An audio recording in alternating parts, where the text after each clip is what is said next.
Welcome to the Tailslate. I'm Ben Stacy, and I'm here with Michael Oakes. And today we're coming to you from the Strange and Astounding show.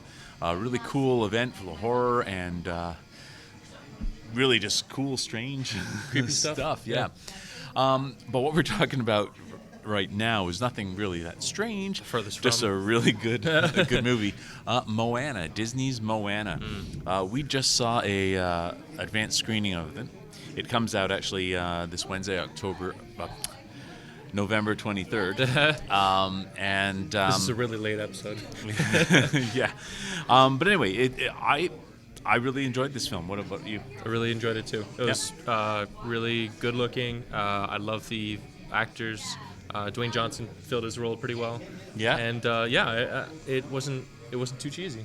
Yeah. Which is, Disney movies and that sort of thing. Disney does make good movies, and this one, the voice actors are Dwayne "The Rock" Johnson, and Auli'i Cravalho it plays Moana and does a really good job. It does look really good. It's a visually stunning film. Because it takes place in, I guess, the South Pacific.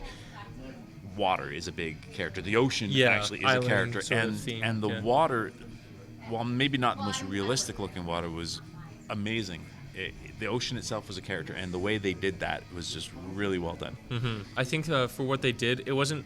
There's sort of like a middle zone between like what realistic is and what is believable. I think because it doesn't necessarily need to be realistic to be believable. Exactly. But they hit the believable part. Yeah. No, it was really well done. Now, this isn't taking away from the film at all, but I thought it was better than I expected. Meaning that I hadn't really heard much about it before. I mean, I'd heard the film was coming out, didn't know much about it, and didn't really know what to expect, and was really pleasantly surprised, I guess, at what I saw. I really did enjoy it. Yeah, I did too. I wasn't necessarily so surprised about the quality of it. I kind of suspected it'd be good.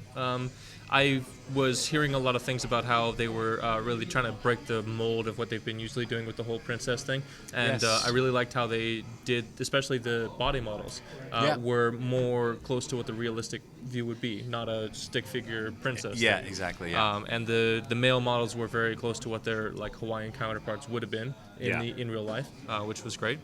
And they did a good job of doing what they set out to do. Yeah, it's funny that you mentioned the princess thing, because a lot of people are going, "Oh, Moana is just another Disney princess," and she's not a princess in a lot of ways. And the film even makes fun of that. Yeah, they're aware that every time we have a female character, people are going to presume it's a Disney princess, but no, she's not. In the film, she makes fun of that themselves. Yeah. So we saw an advanced screening, and what I found interesting was the turnout for this advanced screening. We had a really high turnout. The theater was like 90% full. Which was ironic because we had such trouble giving exactly. tickets out. Trying to give out tickets for this. A lot of people were, what is this? I hadn't heard about it. And it was tricky getting people to want to come. But a lot of people did come, and I had done an advanced screening for Frozen, and I seem to remember that having actually less people at the advanced screening. So, which I would find very weird. I would have figured like Frozen would be like, everybody and their kids would have gone. But. Yeah, but I mean, who knows?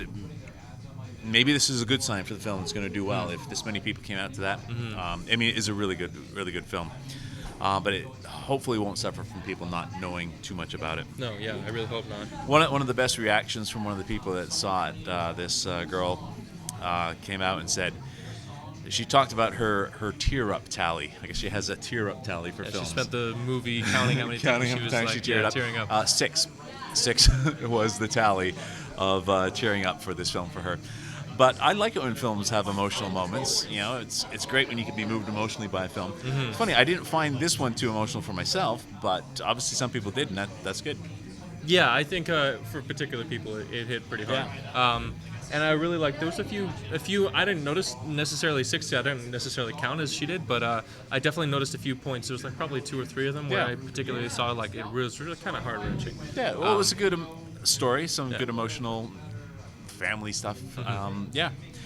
So overall, would you recommend people see it? Absolutely. Now, with all movies, I have there's usually like one or two gripes, and I have one gripe about Oh, it. here goes the gripes. It's just that I mean, like, no movie's perfect, right? Yeah. So in this particular instance, the only thing that I found was a little bit off was just some of the songs that they had in the movie were a little bit out of place. Yeah. That's if I were to pick anything out of that entire movie, that would be it. But that being said, the songs were actually really good. I really Yes. liked the songs. They weren't necessarily memorable, but they were definitely catchy, and they were well made. That is true. I found Frozen you walked out of, and those songs were in your head already. Yeah, there were I girls singing could it not sing you one of the songs from Moana right No, now. but I could definitely say I enjoyed them. Yeah, they were Absolutely. fine within the story. They did. I did feel that occasionally it felt like you were going along with the story, and then suddenly, oh, here's a song. But didn't the film actually even make fun of that too? There was a couple of times they sort of Yeah, said, no singing. If you swear to God, if you sing, I'm tossing you overboard or something like that. Yeah. So the film was aware of things that people notice. But yeah, I would definitely recommend it as well. Go see it. Comes out Wednesday, November 23rd. Well worth seeing.